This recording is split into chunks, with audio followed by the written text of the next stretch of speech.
Welcome back to our next video. So കഴിഞ്ഞ വീഡിയോസിൽ നമ്മൾ കുറച്ച് ഹെൽത്തിനെ കുറിച്ച് പഠിച്ചു, ഹോസ്പിറ്റലിൻ്റെ റോൾസ് പഠിച്ചു. ഇതൊക്കെ വളരെ ഇമ്പോർട്ടൻ്റ് ആയിരുന്നു കേട്ടോ. പക്ഷെ നമ്മളിങ്ങനെ കളിച്ചും ചിരിച്ചൊക്കെ പഠിച്ചുകൊണ്ട് വളരെ സിമ്പിളായിട്ട് തോന്നിയതാണ്. ഇനി നമുക്ക് പഠിക്കാനുള്ളത് എന്താണെന്ന് നോക്കാം. നമ്മൾ ഹോസ്പിറ്റലിൽ എത്ര ഡിപ്പാർട്ട്മെൻറ്റ്സ് ഉണ്ടെന്ന് നിങ്ങൾക്കറിയോ? പോട്ടെ, സാധാരണ ഒരു ഓർഗനൈസേഷൻ എടുത്തതിന് ഇപ്പോൾ ഒരു ഷോറൂം എടുക്കുക, ഒരു ബൈക്കിൻ്റെ ഷോറൂം എടുക്കുക. എത്ര ഡിപ്പാർട്ട്മെൻറ്റ്സ് അവിടെ ഉണ്ടാവും? ഒരു സെയിൽസിൻ്റെ ഒരു ഡിപ്പാർട്ട്മെൻറ്റ് ഉണ്ടാവും, ഇല്ലേ? പിന്നെ മാനേജറിൻ്റെ നോർമലി നമുക്ക് ഉണ്ടാവുന്ന ഒരു ടോപ്പ് ലെവൽ പൊസിഷനിലുള്ള ഒരു ഡിപ്പാർട്ട്മെൻറ്റ് ഉണ്ടാവും. പിന്നെ എന്താ, അക്കൗണ്ട്സ് ഡിപ്പാർട്ട്മെൻറ്റ് ഉണ്ടാവും. ഏകദേശം ഇത്ര ഡിപ്പാർട്ട്മെൻറ്റിലല്ലേ നമുക്ക് ഒരു സാധാരണ ഒരു ഓർഗനൈസേഷൻ എടുത്താൽ ഉണ്ടാവുള്ളൂ. പക്ഷേ ഹോസ്പിറ്റലിൽ അങ്ങനെയല്ല കേട്ടോ. കുറേ ഡിപ്പാർട്ട്മെൻറ്റ്സ് ഉണ്ട്. അതെല്ലാം ഡിഫറെൻറ്റ് കൈൻഡ്സ് ഓഫ് ഡിപ്പാർട്ട്മെൻ്റ് ആണ്. മെഡിക്കൽ ഡിപ്പാർട്ട്മെൻറ്റ് ഉണ്ട്, വേറെ കുറേ അധികം ഡിപ്പാർട്ട്മെൻറ്റുകളുണ്ട്, സപ്പോർട്ട് ചെയ്യാനായിട്ടും അതുപോലെ ഡയഗ്നോസ് ചെയ്യാനായിട്ടും ഒക്കെ ആയിട്ട്. സോ ഈ ഡിപ്പാർട്ട്മെൻറ്റുകളുടെ ഒരു ഡിവിഷൻ നമുക്ക് നോക്കാം. അതായത് നമുക്കൊന്ന് ഡിവൈഡ് ചെയ്ത് നോക്കാം പല കാറ്റഗറിയിലേക്ക്. Okay, so first one medical department, പിന്നെ administrative department, then supportive departments. So ഈ മെഡിക്കൽ ഡിപ്പാർട്ട്മെൻറ്റിൽ ഏതൊക്കെ ഡിപ്പാർട്ട്മെൻറ്റാണുള്ളത്? നിങ്ങളൊന്ന് ആലോചിച്ച് നോക്കിയേ. നമ്മൾ നോർമലി പോകുന്ന out patient department and in patient department. So ഈ ഇൻ പേഷ്യൻ്റ് ഡിപ്പാർട്ട്മെൻറ്റിൽ ഇൻ പേഷ്യൻ്റ് ഡിപ്പാർട്ട്മെൻറ്റ് എന്ന് പറഞ്ഞാൽ എന്താണെന്ന് നിങ്ങൾക്കറിയോ? നിങ്ങൾക്ക് നോർമലി അറിയാവുന്ന കാര്യം, ഞാനിപ്പോൾ ഇൻ പേഷ്യൻ്റ് എന്ന് പറഞ്ഞുകൊണ്ടിട്ടായിരിക്കാം നിങ്ങൾക്ക് ഒരുപക്ഷെ മനസ്സിലാവാത്തത്. ഇൻ പേഷ്യൻ്റ് ഡിപ്പാർട്ട്മെൻറ്റ് എന്ന് പറഞ്ഞിട്ടുണ്ടെങ്കിൽ ഒരാൾ അഡ്മിറ്റ് ആയിട്ടുണ്ടെങ്കിൽ അവരെ കിടത്തുന്ന ഡിപ്പാർട്ട്മെൻറ്റ്. സോ അങ്ങനെ കുറേ ഡിപ്പാർട്ട്മെൻറ്റ് നമ്മുടെ ഹോസ്പിറ്റൽസിലുണ്ട്, ഇല്ലേ? വാർഡുകളുണ്ട്, ICU ഉണ്ട്, ഓപ്പറേഷൻ തിയേറ്റർ ഉണ്ട്, ലേബർ റൂം ഉണ്ട്. ഇതെല്ലാം ഇൻ പേഷ്യൻ്റ് ഡിപ്പാർട്ട്മെൻറ്റിൽ വരുന്നതാണ്. ഇനി ഔട്ട് പേഷ്യൻ്റ് ഡിപ്പാർട്ട്മെൻറ്റിൽ ഏതൊക്കെയാണ് വരുന്നത്? ഔട്ട് പേഷ്യൻ്റ് ഡിപ്പാർട്ട്മെൻറ്റ് എന്ന് പറഞ്ഞാൽ ഒരാളെ അഡ്മിറ്റ് ചെയ്യേണ്ട, ജസ്റ്റ് വന്ന് കൺസൾട്ട് ചെയ്ത് പോവുക. അതിലൊരെണ്ണം കാഷ്വാലിറ്റി ആണ്. പിന്നെ നമുക്ക് ഔട്ട് പേഷ്യൻ്റ് ഡിപ്പാർട്ട്മെൻറ്റിൽ കുറേ അധികം ഡിവിഷൻസ് ഉണ്ട്, അതായത് കുറേ അധികം ഡിപ്പാർട്ട്മെൻറ്റ്സ് ഉണ്ട്. കാർഡിയോളജി, പീഡിയാട്രിക്സ്, ഓർത്തോപീഡിക്സ് എന്ന് പറയുന്ന കുറച്ചധികം ഡിപ്പാർട്ട്മെൻറ്റ്സ്. ഇതിനെക്കുറിച്ച് നമുക്ക് നെക്സ്റ്റ് വീഡിയോയിൽ പഠിക്കാം കേട്ടോ. അതിൽ കുറച്ച് ഡിപ്പാർട്ട്മെൻറ്റ്സ് ഞാൻ പഠിപ്പിച്ചുതരാം. എനിവേ, ഇനിയുള്ളത് അഡ്മിനിസ്ട്രേറ്റീവ് ഡിപ്പാർട്ട്മെൻ്റ് ആണ്. അഡ്മിനിസ്ട്രേറ്റീവ് ഡിപ്പാർട്ട്മെൻറ്റ് എന്ന് പറഞ്ഞാൽ നമ്മുടെ ഹോസ്പിറ്റലിൻ്റെ ഹോൾ ഓപ്പറേഷനെ ഹെൽപ്പ് ചെയ്യുന്ന ഡിപ്പാർട്ട്മെൻറ്റാണ് അഡ്മിനിസ്ട്രേറ്റീവ് ഡിപ്പാർട്ട്മെൻറ്റ് എന്ന് പറയുന്നത്. സോ അതിനകത്ത് ഏതൊക്കെയാണുള്ളത്? ഫിനാൻസ് ഡിപ്പാർട്ട്മെൻറ്റ് ഉണ്ട്, അഡ്മിനിസ്ട്രേഷൻ ഡിപ്പാർട്ട്മെൻറ്റ് ഉണ്ട്, HR ഉണ്ട്. HR എന്ന് പറഞ്ഞാൽ ഹ്യൂമൻ റിസോഴ്സ് മാനേജ്മെൻറ്റ് അല്ലേ? സോ ഇതെല്ലാം നമുക്ക് വരുന്നത് അഡ്മിനിസ്ട്രേഷൻ്റെ അണ്ടറിലാണ്. ഇനി ഈ പറഞ്ഞ ഫ്രണ്ട് ഓഫീസ്, PRO, മാർക്കറ്റിംഗ്, ഇതെല്ലാം നമ്മുടെ ഈ ഒരു അഡ്മിനിസ്ട്രേഷൻ്റെ അണ്ടറിൽ വരുന്ന അഡ്മിനിസ്ട്രേറ്റീവ് ഡിപ്പാർട്ട്മെൻറ്റിൻ്റെ അണ്ടറിൽ വരുന്ന ഡിപ്പാർട്ട്മെൻറ്റ്സ് ആണ്. അതായത് നിങ്ങളൊക്കെ വർക്ക് ചെയ്യാൻ പോകുന്ന ഡിപ്പാർട്ട്മെൻറ്റ്സ്. ഓക്കെ, നെക്സ്റ്റ് വരുന്നത് സപ്പോർട്ടീവ് ഡിപ്പാർട്ട്മെൻറ്റ്സ് ആണ്. സപ്പോർട്ടീവ് ഡിപ്പാർട്ട്മെൻറ്റ്സ് കുറച്ച് അധികം ഉള്ളത് കൊണ്ട് നമ്മൾ അതിനെ വീണ്ടും ഡിവൈഡ് ചെയ്യുന്നു. General department, informative department, therapeutic department and diagnostic department. ഇതിൽ ജനറലിനകത്ത് നമുക്ക് ഏതൊക്കെയാണ് വരുന്നതെന്നൊന്ന് നോക്കാം. ആംബുലൻസ് വരുന്നുണ്ട്, മോർച്ചറി വരുന്നുണ്ട്, മെയിൻ്റനൻസ് വരുന്നുണ്ട്. അവിടെയും മെയിൻ്റനൻസിന് ആൾക്കാരെ വേണം കേട്ടോ. നമുക്ക് സ്ഥിരമായിട്ട് മെയിൻ്റനൻസിനുള്ള ആൾക്കാർ ഇവിടെ ഉണ്ട്, നമ്മുടെ പ്ലംബിംഗ് വർക്ക്, വയറിംഗ് വർക്ക്, അങ്ങനെയുള്ള കാര്യങ്ങളൊക്കെ ചെയ്യാനായിട്ട്. പിന്നെ അതുപോലെ എഞ്ചിനീയേഴ്സ് ഉണ്ട്. എന്ത് എഞ്ചിനീയേഴ്സിങ് അവിടെ വരുന്നത്? Biomedical engineers. ബയോമെഡിക്കൽ എഞ്ചിനീയേഴ്സ് നിങ്ങൾ കേട്ടിട്ടുണ്ടോ? ഇക്വിപ്മെൻറ്റ്സും കാര്യങ്ങളൊക്കെ ശരിയാക്കുന്ന ആൾക്കാരാണ്. അതുപോലെ തന്നെ നമുക്ക് സെക്യൂരിറ്റി സർവീസസ് ഉണ്ട്. ഓക്കെ, സോ ക്യാൻറ്റീൻ, ഇതെല്ലാം നമുക്ക് വരുന്നത് ജനറലിനകത്താണ്. ഇനിയുള്ളത് തെറാപ്യൂട്ടിക് ഡിപ്പാർട്ട്മെൻറ്റ്, അതായത് സപ്പോർട്ടീവ് സർവീസിൻ്റെ ഒരു സബ് ഡിവിഷനായ therapeutic department. Pharmacy, physiotherapy, speech therapy, അങ്ങനെയുള്ള കുറേ തെറാപ്പീസ് വരുന്നുണ്ട്. ഇതെല്ലാം തെറാപ്യൂട്ടിക് ഡിപ്പാർട്ട്മെൻറ്റിൻ്റെ അണ്ടറിൽ വരുന്ന കാര്യങ്ങളാണ്. ഈ ഫാർമസി എങ്ങനെയാണ് തെറാപ്യൂട്ടിക് ഡിപ്പാർട്ട്മെൻറ്റിൻ്റെ അണ്ടറിൽ വരുന്നതെന്നല്ലേ ഇപ്പോൾ നിങ്ങൾ ചിന്തിക്കുന്നത്? ആക്ച്വലി ഫാർമസിയിൽ എന്താ കൊടുക്കുന്നത്? മെഡിസിൻസ്. അതിന് നമ്മൾ എന്താ പറയുന്നതെന്ന് അറിയാവോ?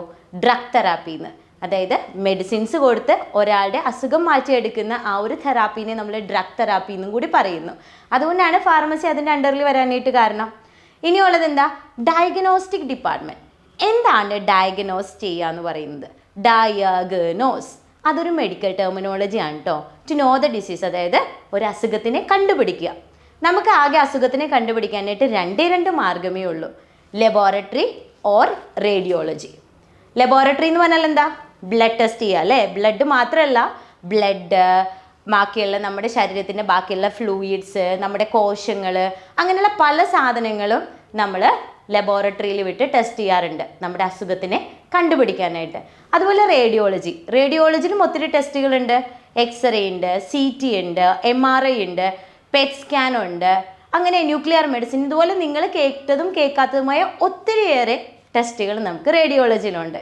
ഇപ്പോൾ ഈ ഡയഗ്നോസ്റ്റിക് ഡിപ്പാർട്ട്മെൻറ്റിൻ്റെ കാര്യം പറഞ്ഞപ്പോൾ നിങ്ങളൊരു കാര്യം ചിന്തിക്കുന്നുണ്ടാവും, അപ്പോൾ എങ്ങനെയാണ് ഡോക്ടേഴ്സ് നമ്മൾ OPD ചെല്ലുമ്പോഴത്തേനും നമ്മളുടെ സിംറ്റംസ്, അതായത് ലക്ഷണങ്ങൾ പറയുമ്പോൾ നിങ്ങൾക്ക് ഇന്ന അസുഖമാണെന്ന് മെഡിസിൻ തന്നു വിടുന്നതെന്നുള്ളത്? ആക്ച്വലി നമുക്ക് സിംറ്റംസ് നോക്കിയിട്ട് അസുഖത്തിനെ കണ്ടുപിടിക്കാം, പക്ഷേ ആ ഡയഗ്നോസിസിനെ നമ്മൾ പ്രൊവിഷണൽ ഡയഗ്നോസിസ് എന്നാണ് പറയുന്നത്, അതായത് താൽക്കാലിക ഡയഗ്നോസിസ്. നമുക്ക് സിംറ്റംസ്, അതായത് ഇത്രയും എക്സ്പീരിയൻസ് ഉള്ള ഒരു ഡോക്ടർ ആകുമ്പോൾ നമ്മുടെ രോഗലക്ഷണങ്ങൾ വെച്ചിട്ട് നമ്മുടെ അസുഖത്തിനെ ഒന്ന് ഗസ് ചെയ്തെടുക്കാൻ വേണ്ടി പറ്റും. ഇനി എന്നിട്ടും ഡോക്ടർ പറയുന്ന ഒരു പ്രത്യേക കാര്യമുണ്ട്, ഒരു 5 ദിവസം കഴിച്ച് നോക്ക്, അല്ലെങ്കിൽ 7 ദിവസം കഴിച്ച് നോക്ക്, മാറിയില്ലെങ്കിൽ തിരിച്ചു വരണം. അതായത് ഈ മരുന്ന് ഡോക്ടർ സിംറ്റമാറ്റിക് മെഡിക്കേഷൻ ആയിട്ട്, അതായത് നിങ്ങളുടെ സിംറ്റം കണ്ടിട്ട് അതിന് തന്ന മെഡിസിൻസ് ആണ്. ഈ മെഡിസിൻസ് കഴിച്ചിട്ട് നിങ്ങളുടെ അസുഖം മാറിയില്ല എന്നുണ്ടെങ്കിൽ അതിനർത്ഥം നിങ്ങളുടെ ഉള്ളിൽ കയറിയിരിക്കുന്ന വൈറസോ മൈക്രോ ഓർഗാനിസമോ ബാക്ടീരിയോ ഒക്കെ വേറെ എന്തോ ആണ്, നമ്മൾ ബ്ലഡ് ടെസ്റ്റ് ചെയ്യണം, അല്ലെങ്കിൽ ഈ പറഞ്ഞ പോലെ റേഡിയോളജി ടെസ്റ്റോ എന്തെങ്കിലും ചെയ്തേ പറ്റത്തുള്ളൂ. അപ്പം വന്നു കഴിഞ്ഞതിന് ശേഷം ഡോക്ടർ എന്ത് ചെയ്യും, നമ്മളെ ബ്ലഡ് ടെസ്റ്റിനോ അല്ലെങ്കിൽ റേഡിയോളജിക്കോ എന്തിനാന്ന് വെച്ചിട്ടുണ്ടെങ്കിൽ വിട്ട് നമ്മുടെ ഡയഗ്നോസിസിനെ കൺഫേം ചെയ്യും. ഓക്കെ, അപ്പോൾ പ്രൊവിഷണൽ ഡയഗ്നോസിസിൽ നിന്ന് കൺഫേം ആയിട്ടുള്ള ഒരു ഡയഗ്നോസിസിലേക്ക് മാറും. ഓക്കെ, ഇതാണ് ഡയഗ്നോസ്റ്റിക് ഡിപ്പാർട്ട്മെൻറ്റിൻ്റെ ഒരു ഇമ്പോർട്ടൻസ് എന്ന് പറയുന്നത്. ഇപ്പം നിങ്ങൾ ഹോസ്പിറ്റലിലേക്ക് ചെല്ലുന്ന സമയത്ത് നിങ്ങൾ വിചാരിക്കും, എൻ്റെ ബ്ലഡ് ടെസ്റ്റൊക്കെ എന്തിനാണ് ഇതിന് മാത്രം ചെയ്യുന്നത്, ഞാൻ ജസ്റ്റ് ഒരു പനിയായിട്ടല്ലേ വന്നത്, ഇതിനു മുമ്പ് എൻ്റെ കൂട്ടുകാരൻ പനിയായിട്ട് വന്നപ്പോൾ അവന് ചെയ്തില്ലല്ലോ. പക്ഷെ കൂട്ടുകാരനെ ബാധിച്ച പനി ആയിരിക്കില്ല നിങ്ങൾക്ക് വന്നേക്കുന്നത്, നിങ്ങൾക്ക് വന്നേക്കുന്നത് വേറെ എന്തെങ്കിലും തരത്തിലുള്ള പനിയായിരിക്കും. ഈ പനി എന്ന് പറയുന്നത് ആക്ച്വലി ഒരു സിംറ്റം ആണ് കേട്ടോ. അതൊക്കെ നിങ്ങൾക്ക് അറിയാമെന്നാണ് എനിക്ക് തോന്നുന്നത്. ഇനി അറിയില്ല എന്നുണ്ടെങ്കിൽ ജസ്റ്റ് ഞാനൊന്ന് പറഞ്ഞു തരാം. പനി എന്ന് പറയുന്നത് ഒരസുഖമല്ല, ഒരസുഖത്തിൻ്റെ ലക്ഷണമാണ്. അതായത് മറ്റെന്തെങ്കിലും വൈറസോ ബാക്ടീരിയോ അല്ലെങ്കിൽ എന്തെങ്കിലും തരത്തിലുള്ള ഫോറിൻ ബോഡീസ് നമ്മുടെ ശരീരത്തിൻ്റെ ഉള്ളിലേക്ക് കയറുമ്പോൾ നമ്മുടെ ശരീരം അതിനെതിരെ റിയാക്ട് ചെയ്തിട്ട് നമ്മുടെ ബോഡിയുടെ ടെമ്പറേച്ചറിനെ ഹൈ ആക്കി ഈ പറഞ്ഞ ബാക്ടീരിയനോ വൈറസിനെയോ നശിപ്പിച്ച് കളയാനായിട്ട് ബോഡി ചെയ്യുന്ന ഒരു മെക്കാനിസമാണ് ഈ പറഞ്ഞ പനിയായിട്ട് പുറത്തേക്ക് വരുന്നത്. ഓക്കെ, അപ്പോൾ പനിക്കല്ല നമ്മൾ ട്രീറ്റ്മെൻറ്റ് ചെയ്യേണ്ടതല്ലേ, പനിയുടെ റൂട്ട് കോസിനാണ്, അതായത് പനി വരുന്ന കാരണത്തിനെയാണ് നമ്മൾ ട്രീറ്റ്മെൻറ്റ് ചെയ്യുന്നത്. ഓക്കെ, ഇത് ഞാനൊരു എക്സ്ട്രാ ഇൻഫോർമേഷൻ ആയിട്ട് തന്നതേ ഉള്ളൂ. എനിവേ നമുക്ക് ഡിപ്പാർട്ട്മെൻറ്റ്സിലേക്ക് കിടക്കാം. അപ്പോൾ നമ്മുടെ ഡയഗ്നോസ്റ്റിക് ഡിപ്പാർട്ട്മെൻറ്റ് കഴിഞ്ഞു, ഇനിയുള്ളത് ഇൻഫോർമേറ്റീവ് ഡിപ്പാർട്ട്മെൻ്റ് ആണ്. നമുക്ക് പേഷ്യൻസിൻ്റെ ഇൻഫോർമേഷൻസ് എവിടെ നിന്നൊക്കെയാണ് കിട്ടുന്നത്, അതാണ് ഇൻഫോർമേറ്റീവ് ഡിപ്പാർട്ട്മെൻറ്റ്സ് എന്ന് പറയുന്നത്. പേഷ്യൻസിൻ്റെ ഇൻഫോർമേഷൻസ് നമുക്ക് കിട്ടുന്ന ഡിപ്പാർട്ട്മെൻറ്റ്സ് ആണ് medical record department and IT department, അതായത് നിങ്ങൾ പഠിക്കാൻ പോകുന്ന HIS hospital information system. Okay, ഇതിനകത്തു നിന്നൊക്കെയാണ് നമ്മുടെ പേഷ്യൻസിൻ്റെ ഇൻഫോർമേഷൻസ് നമുക്ക് കിട്ടുന്നത്. ഓക്കെ, അപ്പോൾ സപ്പോർട്ടീവ് ഡിപ്പാർട്ട്മെൻറ്റ്സ് വരെ നിങ്ങൾക്ക് ക്ലിയർ ആണല്ലോ. എനിവേ ഞാനൊന്ന് ഓവർലുക്ക് ചെയ്ത് തരാം. Medical department, administrative department, then supportive departments. Medical ഡിപ്പാർട്ട്മെൻറ്റിൽ IP OP കാര്യങ്ങൾ വരുന്നുണ്ട്. അതുപോലെ തന്നെ അഡ്മിനിസ്ട്രേറ്റീവ് ഡിപ്പാർട്ട്മെൻറ്റിൽ HR, finance and administrative. Supportive ഡിപ്പാർട്ട്മെൻറ്റിൽ general, informative, therapeutic and diagnostic department. So ഇതെല്ലാം നിങ്ങൾ ഓർത്ത് വെക്കുമെന്ന് വിചാരിക്കുന്നു. ഇനി നിങ്ങൾ ഹോസ്പിറ്റലിൽ പോകുന്ന സമയത്ത് ഓരോ ഡിപ്പാർട്ട്മെൻറ്റ് കാണുമ്പോഴും ഞാൻ പറയുന്നത് ഓർത്ത് വെക്കുക, ഇന്ന ഡിപ്പാർട്ട്മെൻറ്റ് അണ്ടറിൽ വരുന്നതാണ്. ഇനി പറയുമ്പോൾ ചെല്ലുമ്പോൾ ഇതെല്ലാം ഹോസ്പിറ്റലിൻ്റെ ഡിപ്പാർട്ട്മെൻറ്റ് ആണ് എന്ന് ആരോട് വേണമെങ്കിലും പറഞ്ഞു കൊടുക്കാനായിട്ട് നിങ്ങൾക്ക് പറ്റണം. ഇതുപോലെയുള്ള കുഞ്ഞു കുഞ്ഞു ടോപ്പിക്കുകളും കുഞ്ഞു കുഞ്ഞു സബ്ജക്റ്റുകളും ഹോസ്പിറ്റലിനെ കുറിച്ചുള്ള പുതിയ പുതിയ അറിവുകളായിട്ട് നമുക്ക് വീണ്ടും കാണാം. Stay tune.